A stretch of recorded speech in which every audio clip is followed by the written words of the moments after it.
Tanah Palestina, wilayah yang menjadi ajang konflik dan perebutan selama ribuan tahun, bahkan mungkin sampai hari kiamat. Dalam kepercayaan agama Islam, Kristen, dan Yahudi, di tempat inilah peristiwa-peristiwa besar menjelang kiamat akan terjadi. Saat ini, di tanah Palestina bercokol negara Israel yang didirikan tahun 1948. Orang-orang Yahudi meyakini bahwa tanah ini adalah tempat yang dijanjikan oleh Tuhan kepada mereka. Mereka meyakini bahwa mereka adalah bangsa terpilih, atau dalam bahasa Ibrani, Ha'am Hanifar. Ini tercantum dalam kitab-kitab mereka. Bahkan bisa juga kita lihat dalam Injil Perjanjian Lama, misalnya di Kitab Ulangan 7 ayat 6. Di situ disebutkan bahwa mereka adalah umat yang kudus bagi Tuhan, yang dipilih oleh Tuhan dari segala bangsa di muka bumi. Merekalah umat kesayangan Tuhan. Tentu, dari ayat ini bisa berkembang berbagai tafsiran, mulai dari yang lembut hingga yang ekstrim. Yang ekstrim menganggap bangsa lain derajatnya lebih rendah, bahkan mungkin setara binatang. Di tanah Palestina ini, saat ini terdapat juga orang-orang Palestina yang berjuang merebut kembali tanah mereka yang dirampas oleh pendatang Zionis sejak tahun 1948. Ratusan ribu orang yang sudah bermukim secara legal atau resmi turun-temurun selama ratusan tahun tiba-tiba diusir dari rumah-rumah mereka. Dan jumlah yang terusir ini terus meningkat hingga puluhan juta hingga saat ini. Mereka diusir oleh para pengungsi yang sebelumnya datang dari berbagai penjuru Eropa meminta belas kasihan. Tapi setelah para pengungsi itu kuat, mereka merampas tanah dan rumah orang-orang Palestina dengan alasan ini adalah tanah milik nenek moyang mereka 2000 tahun yang lalu. Orang-orang Palestina yang terusir ini sebagian besar adalah Muslim, meskipun ada juga sebagian Kristen dan Yahudi. Bagi umat Islam, tanah Palestina ini memiliki arti yang sangat penting. Di sini terdapat Masjidil Aqsa, salah satu dari 3 masjid tersuci bagi umat Islam. Bagi orang-orang Yahudi, kompleks Masjidil Aqsa dipercaya sebagai tempat Haikal Sulaiman atau The Temple of Solomon. Tentunya, dengan masing-masing alasan kedua belah pihak ini tidak akan ada titik temu. Masing-masing merasa memiliki hak. Maka, dalam video ini, mari kita lihat secara panjang konflik dan perebutan wilayah di Palestina. Dalam video ini, kita akan bercerita tentang nabi-nabi, masa kekaisaran, hingga sejarah modern. Meskipun ketika kita berbicara sejarah, apalagi sejarah yang diceritakan dalam kitab suci, selalu ada versi yang saling berlainan. Tapi, kita akan coba lihat dari berbagai sudut pandang. Tetapi, meskipun kita melihat dari berbagai sudut pandang, saya tegaskan bahwa saya tidak netral. Saya jelas berpihak. Bersikap netral dalam penjajahan dan genosida adalah kezaliman. Sejarah tanah Palestina terbentang hingga masa ribuan tahun yang lalu. Bukti-bukti arkeologis yang ditemukan mengungkap bahwa ribuan tahun sebelum Masehi, manusia sudah mendiami wilayah tersebut. Mulai dari masa berburu dan meramu sebelum 4500 tahun sebelum Masehi, hingga masa awal zaman perunggu sampai tahun 2000 sebelum Masehi.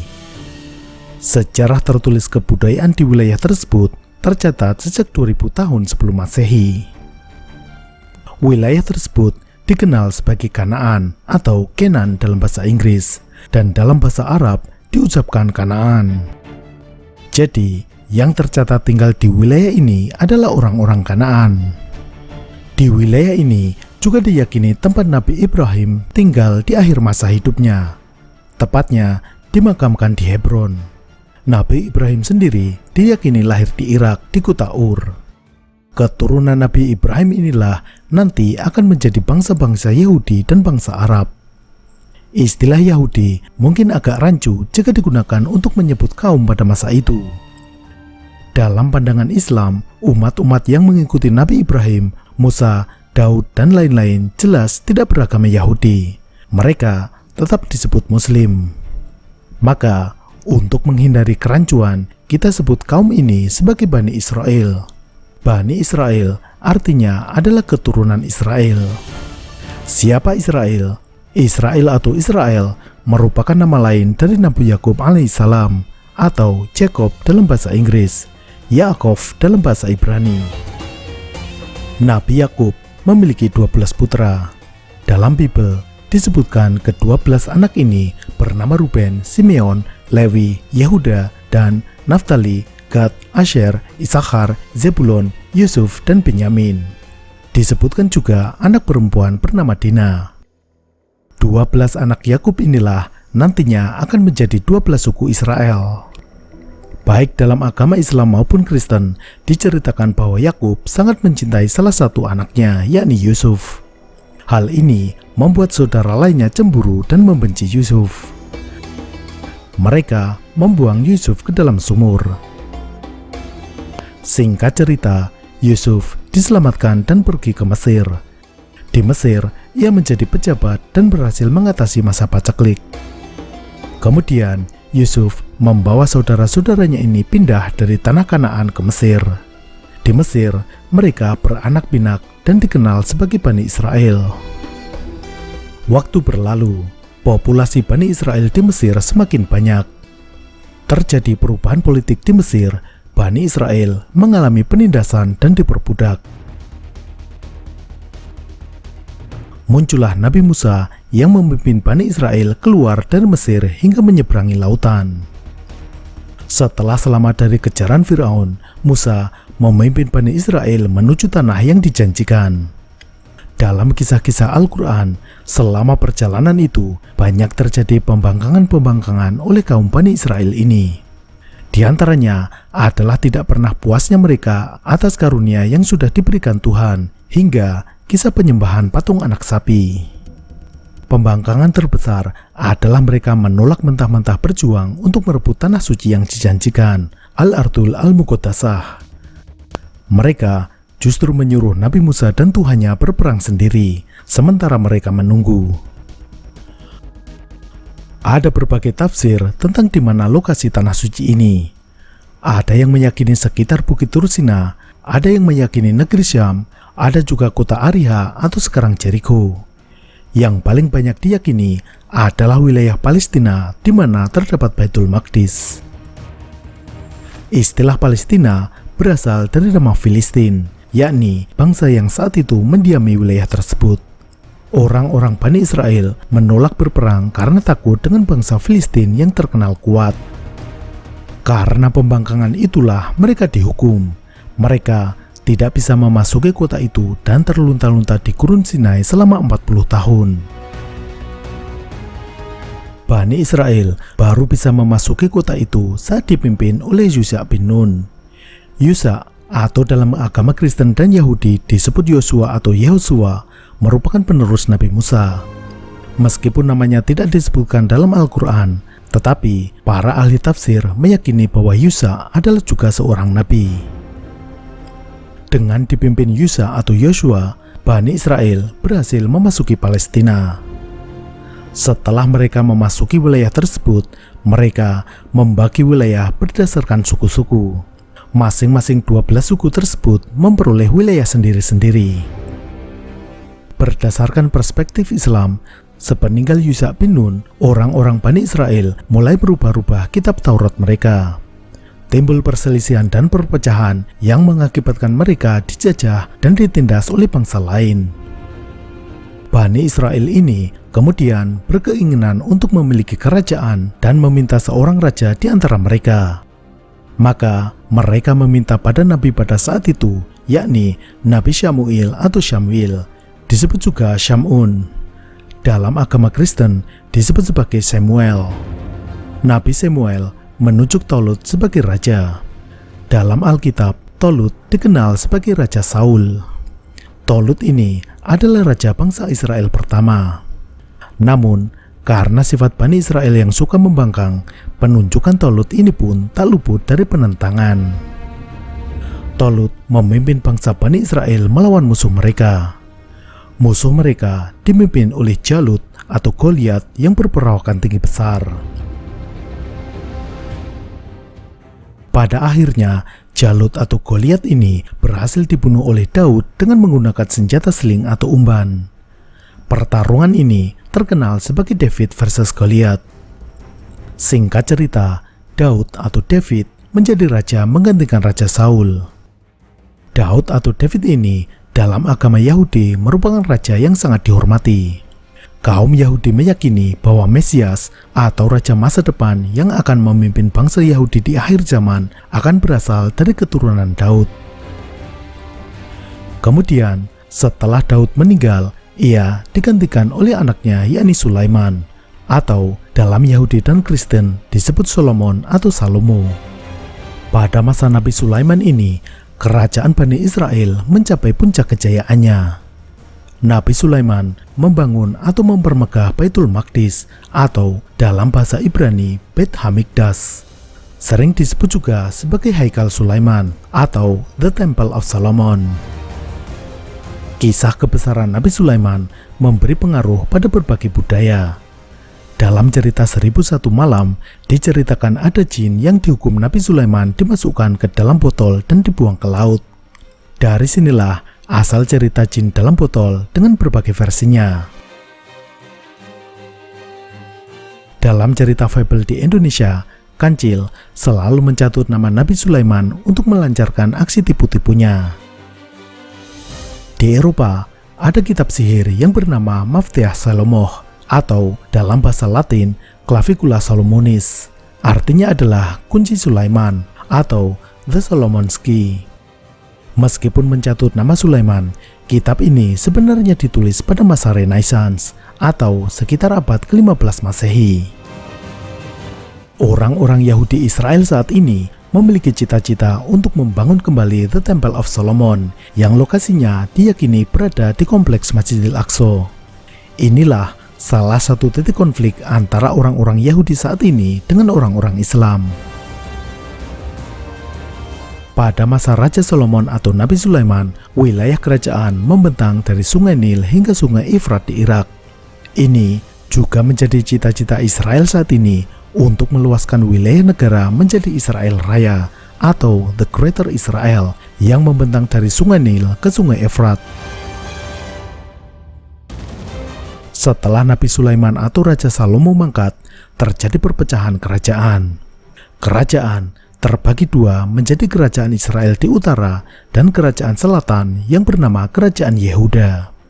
Yehuda inilah kemudian menjadi asal-muasal sebutan Yahudi, termasuk juga sebutan Jews dalam bahasa Inggris, karena telah mengalami perubahan bunyi setelah melewati bahasa Yunani, Latin, dan Prancis kuno, kemudian Inggris. Karena perpecahan ini, pertahanan kerajaan menjadi melemah. Tahun 723 sebelum Masehi, kerajaan Israel Utara diserbu oleh kerajaan Asyur atau Assyria. Penduduknya diusir dan dideportasi ke wilayah Asyur dan Babel. Pada tahun 586 sebelum Masehi, Raja Nebukadnezar dari Babilonia Baru menyerang kerajaan Yehuda dan mengepung Yerusalem. Bait suci atau Haikal Sulaiman dihancurkan.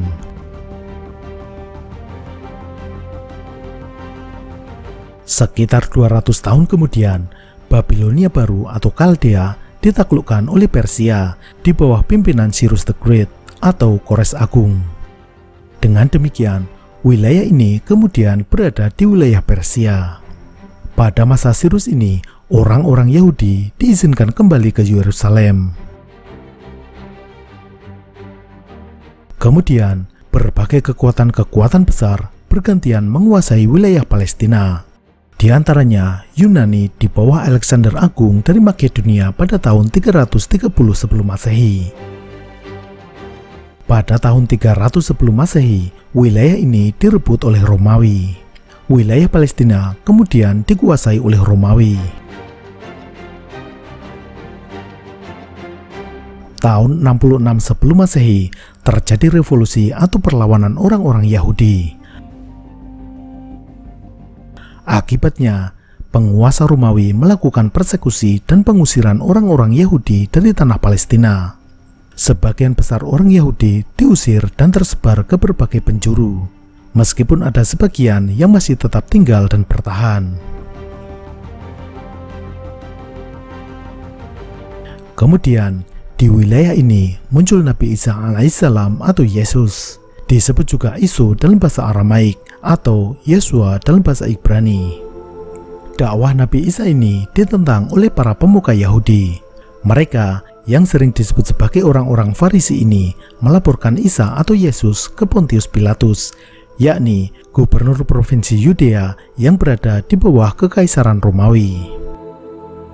Menurut keyakinan Kristen, Yesus akhirnya ditangkap dan disalib. Bagi umat Islam, Nabi Isa diselamatkan dengan diangkat ke langit. Yang disalib adalah orang yang diserupakan dengannya. Tanah Palestina terus berada di bawah kekuasaan Romawi hingga abad ke-7 Masehi.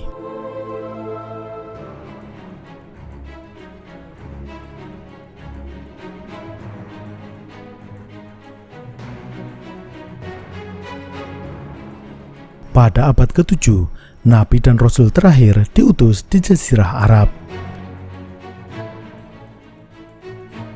Kekuatan Muslim berkembang dan membesar di antara dua kekuatan besar pada masa itu, yakni Bizantium atau Romawi Timur dan Persia. Islam berkembang cepat di Jazirah Arab dan terus menyebar. Bagi umat Islam, Masjidil Aqsa yang berada di Palestina memiliki kedudukan yang sangat istimewa. Masjidil Aqsa adalah tempat Nabi Muhammad naik dalam peristiwa Isra Mi'raj. Tempat ini adalah kiblat pertama umat Islam sebelum dipindah ke Ka'bah. Masjidil Aqsa juga menjadi salah satu dari 3 masjid paling utama, selain Masjidil Haram dan Masjid Nabawi. Bahkan, Nabi juga menganjurkan untuk berdonasi ke Al-Aqsa. Pada masa itu, dikatakan jika tidak bisa mengunjungi langsung, bisa mengirimkan minyak untuk lampu penerangan di sana. Karena kedudukannya yang sangat penting itulah, umat Islam berusaha dan bercita-cita membebaskan Al-Aqsa yang saat itu berada di wilayah yang dikuasai oleh Romawi. Perlahan, kekuatan umat Muslim mulai memukul mundur dan mengikis pengaruh Romawi dan semakin mendekati wilayah Yerusalem. Pada tahun 637, secara de facto, Yerusalem atau bernama Romawi Aleia sudah jatuh ke tangan umat Islam. Pasukan pimpinan Khalid bin Walid sudah mulai mengepung kota. Patriark Yerusalem, yakni Sophronius, bersedia menyerahkan kota dengan syarat diterima langsung oleh pemimpin tertinggi umat Islam.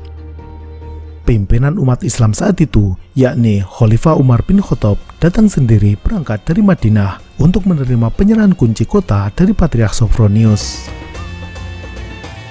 Setelah menerima kunci kota, Umar menjamin keamanan dan kebebasan umat Kristen di Yerusalem.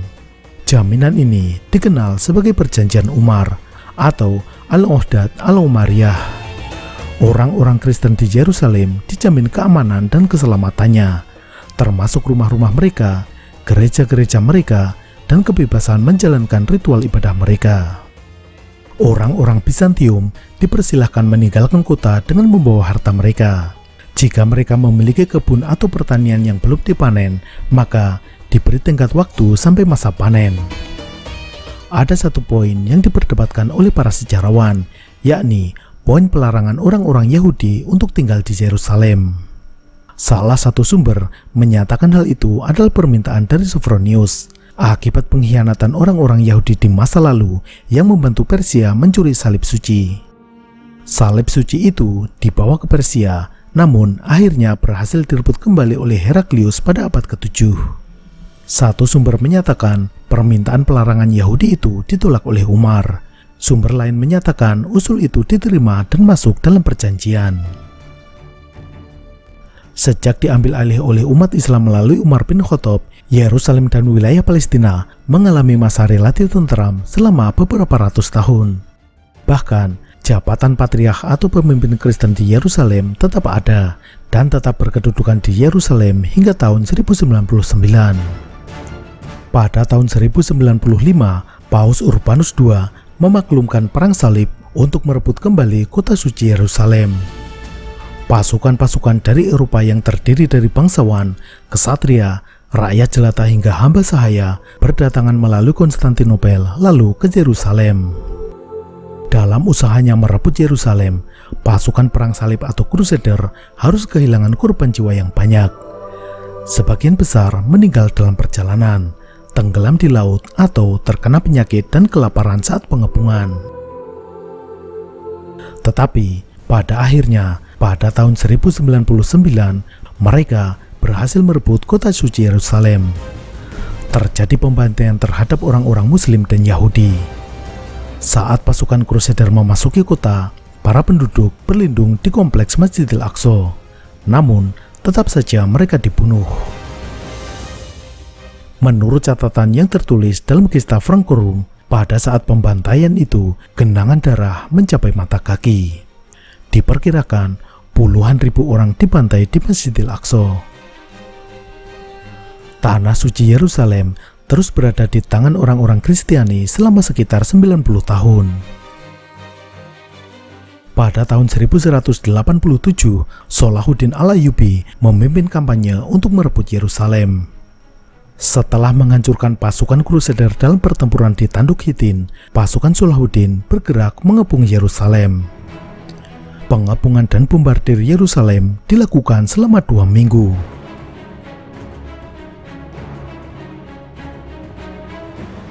Setelah perundingan yang alot, akhirnya Balian dari Ibelin menyerahkan Yerusalem kepada Salahuddin. Orang-orang Kristen penduduk asli yang memang kelahiran Yerusalem dipersilahkan untuk tetap tinggal. Sedangkan orang-orang Kristen yang bukan penduduk asli dipersilahkan meninggalkan kota. Kecuali para anggota kesatria Templar. Mereka tidak diampuni akibat kejahatan mereka di masa lalu. Setelah penaklukan Yerusalem, masih terjadi beberapa perang salib. Misalnya, antara Salahuddin dengan Richard the Lionheart dari Inggris. Dalam pertempuran Arsuf, pasukan Richard berhasil memukul mundur pasukan Salahuddin. Richard dan Salahuddin akhirnya menandatangani perjanjian Jaffa atau perjanjian Ramallah. Yerusalem tetap dalam kendali kaum Muslim, namun umat Kristiani diperbolehkan untuk melakukan ziarah. Setelah perjanjian itu, Raja Richard kembali ke Inggris. Yerusalem pada sebagian besar masa setelah itu dikuasai oleh umat Muslim. Meskipun demikian, ada masa kota tersebut berada dalam kontrol Kristen. Misalnya, setelah perjanjian Jaffa tahun 1229 antara Raja Frederick II dan Sultan Al-Kamil. Namun, pada tahun 1244, dinasti Khwarizmi merebutnya kembali. Penguasaan Yerusalem dan wilayah Palestina silih berganti antar dinasti Islam hingga masa Turki Utsmani. Pada tahun 1798, Napoleon Bonaparte yang saat itu menjadi panglima perang Prancis melakukan invasi ke Mesir dan Syria. Ia juga melakukan invasi ke Tanah Suci Palestina. Pada tahun 1799, ia mengepung kota Akka. Ia berencana menguasai Akka, lalu bergerak merebut Yerusalem. Napoleon ingin memberikan tanah Palestina kepada orang-orang Yahudi yang saat itu banyak bermukim di Perancis. Namun, usaha ini berhasil dibendung oleh Turki Utsmani. Yerusalem tetap berada dalam kendali Turki Utsmani. Di sisi lain, kaum Yahudi telah terdiaspora ke berbagai wilayah di dunia, terutama di negara-negara Eropa. Komunitas-komunitas Yahudi ini cenderung bermasalah dengan masyarakat sekitar dimanapun. Maka, selama ratusan tahun, di berbagai negara terjadi fenomena kebencian kepada orang-orang Yahudi. Kebencian ini di beberapa tempat berujung pada tindakan persekusi, penyerangan, penindasan, pengusiran, hingga pembantaian. Beberapa contohnya adalah Rhineland Massacre, yakni pembantaian orang-orang Yahudi di Jerman pada tahun 1096. Serangan yang dilakukan oleh orang-orang dari Perancis dan Jerman ini disebut juga sebagai Perang Salib Jerman 1096. Pada saat wabah Black Death yang menghantam Eropa, orang-orang Yahudi dipersalahkan sebagai biang keladi penyebabnya. Ini berujung pada peristiwa pembantaian Strasbourg. Di dunia Islam, kaum Yahudi sempat hidup berdampingan dengan kaum Muslim di Madinah. Ada 3 suku Yahudi yang bermukim di sana, yakni Bani Nadir, Qainuqa, dan Bani Quraiza. Namun, orang-orang Yahudi ini melakukan pengkhianatan dengan membantu musuh, melakukan keonaran, dan mengadu domba. Akhirnya, satu persatu suku ini diusir dari Madinah oleh Nabi. Pada abad ke-15, terjadi pengusiran besar-besaran kaum Yahudi di Spanyol. Pada tahun 1492, Raja Ferdinand dan Ratu Isabella mengeluarkan Decreto de la Alhambra atau Dekret Alhambra. Dekret ini memberi waktu 4 bulan kepada orang-orang Yahudi di Spanyol untuk masuk Kristen atau meninggalkan Spanyol. Puluhan ribu orang Yahudi akhirnya pergi meninggalkan Spanyol. Sekitar 1 abad sebelumnya, pada tahun 1394, Raja Charles VI dari Prancis melakukan pengusiran seluruh orang-orang Yahudi yang tinggal di Prancis. 1 abad sebelumnya lagi, tahun 1290, Raja Edward I dari Inggris mengeluarkan dekret pengusiran seluruh orang Yahudi dari kerajaan Inggris. Permusuhan terhadap orang-orang Yahudi ini dikenal sebagai antisemitisme. Ini terjadi di banyak negara-negara di Eropa, misalnya Italia, Belanda, hingga Rusia. Yang paling terkenal tentu saja yang dilakukan Jerman pada masa Perang Dunia Kedua. Pembantaian Yahudi oleh Nazi Jerman ini dikenal sebagai Holocaust. Karena seringnya dimusuhi dan diusir, timbul ide untuk memiliki sendiri negara dan tanah air Yahudi. Pada tahun 1896, Theodor Herzl, seorang jurnalis dan aktivis politik Yahudi yang berkebangsaan Austro-Hungaria, menulis buku yang berjudul Der Judenstaat, yang berarti negara orang-orang Yahudi. Buku, atau lebih tepatnya pamflet itu, awalnya merupakan proposal dalam bentuk pidato yang akan dibacakan di hadapan keluarga Rothschild. Keluarga Rothschild merupakan dinasti bankir kaya raya yang diharapkan bisa mendanai gerakan ini. Namun, Baron Edmund de Rothschild awalnya menolak ide Theodor Herzl tersebut.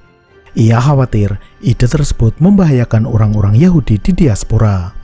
Namun, di kemudian hari ia mendukung gerakan ini dan menggelontorkan dana yang besar. Dana ini sebagian besar digunakan untuk membeli tanah dan lahan di Palestina. Theodor Herzl juga mempopulerkan istilah Zionisme yang awalnya diperkenalkan oleh Nathan Birnbaum. Sejak saat itu, istilah Zionisme menjadi populer untuk menyebut gerakan mendirikan negara orang-orang Yahudi. Zionisme sendiri diambil dari nama Zion atau Sion, sebuah bukit di Yerusalem. Dalam bahasa Arab disebut sebagai Sohyun. Herzl kemudian mendirikan organisasi Zionis dan menyelenggarakan kongres Zionisme. Dengan dukungan dana dari keluarga Rothschild, banyak orang-orang Yahudi dari Eropa bermigrasi dan mendirikan komunitas di Palestina. Pada tahun 1914, Perang Dunia Pertama meletus. Pihak yang berperang terbagi menjadi 2 blok, yakni blok sekutu dan blok sentral. Singkat cerita, blok sentral yang terdiri dari Jerman, Austria-Hungaria, Bulgaria, dan Turki Utsmani mengalami kekalahan. Akibat kekalahan ini, Turki Utsmani mengalami kemunduran dan perpecahan. Di dunia Arab, terjadi revolusi Arab yang ingin melepaskan diri dari kekuasaan Turki Utsmani. Revolusi Arab ini juga mendapat dukungan dari Inggris. Inggris dan Perancis menyepakati perjanjian Sykes-Picot pada tahun 1916. Mereka bersepakat membagi-bagi wilayah Arab untuk mereka kontrol. Batas-batas wilayah digambar dengan penggaris di atas peta. Itulah sebabnya sampai sekarang perbatasan negara-negara di wilayah Arab dan Afrika Utara berbentuk garis lurus. Wilayah Palestina berada di bawah mandat Inggris. Pada masa Perang Dunia ini, terjadi migrasi orang-orang Yahudi dari Eropa Timur dan Rusia. Banyak dari mereka bermigrasi ke Inggris. Hal ini menimbulkan kekhawatiran bagi Inggris. Besar kemungkinan akan terjadi masalah sosial di kemudian hari.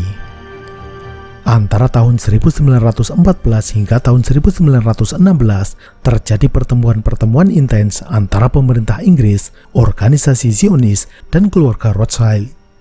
Pertemuan ini berhasil meyakinkan Inggris untuk mendukung pendirian negara sendiri bagi orang-orang Yahudi.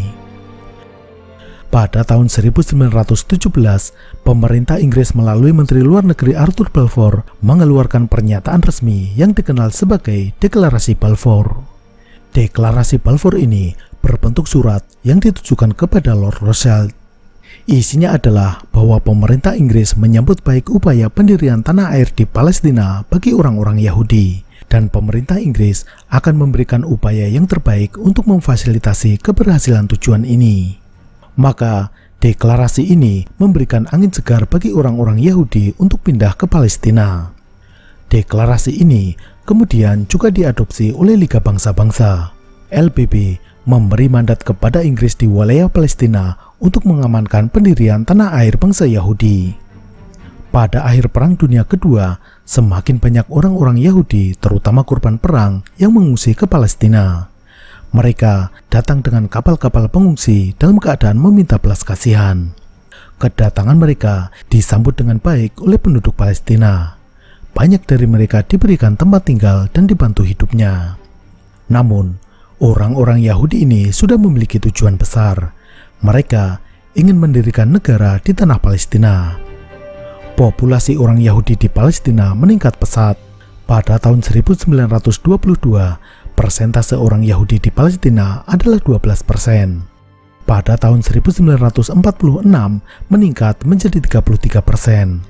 Jumlah angkanya dari 649.000 menjadi 1,8 juta jiwa. Pada tahun 1947, Komite Khusus PBB untuk Palestina merekomendasikan bahwa wilayah Palestina dibagi menjadi negara Yahudi, negara Arab, dan wilayah yang dikontrol PBB di sekitar Yerusalem. Hal ini menimbulkan protes terutama bagi orang-orang Arab. Sebaliknya, disambut sukacita oleh orang-orang Yahudi. Pada tanggal 14 Mei 1948 dideklarasikan pendirian negara Israel. Pada masa itu terjadi rangkaian kekerasan dan pengusiran. Orang-orang Palestina diserang dan diusir dari tempat tinggalnya. Rumah-rumah dan kebun-kebun mereka direbut oleh para pemukim Yahudi yang beberapa tahun sebelumnya datang sebagai pengungsi. Peristiwa ini bagi orang-orang Arab dikenal sebagai Nakba atau malapetaka. Lebih dari 700.000 orang Palestina harus terusir dari tempat tinggal mereka yang telah dihuni secara turun-temurun selama ratusan tahun. Mereka diusir oleh orang-orang yang merasa berhak karena ini adalah tanah yang ditinggalkan nenek moyang mereka 2000 tahun yang lalu. Tentu, ini klaim yang seharusnya tidak bisa diterima oleh hukum internasional. Jika logika ini diterima, maka orang-orang di Amerika saat ini harus menyerahkan kembali tanahnya pada orang-orang Indian. Orang kulit putih Australia harus menyerahkan kembali benua Australia kepada suku aborigin. Sejak dideklarasikan tahun 1948, Israel terus memperluas wilayahnya. Ini didapat melalui berbagai perang dan perjanjian setelahnya, serta penggusuran sedikit demi sedikit selama puluhan tahun. Ini adalah perkembangan peta Israel dari tahun 1948 hingga saat ini. Dan hingga saat ini, rakyat Palestina terus berjuang untuk mendapatkan kembali hak-haknya yang telah dirampas sejak tahun 1948. Sampai jumpa.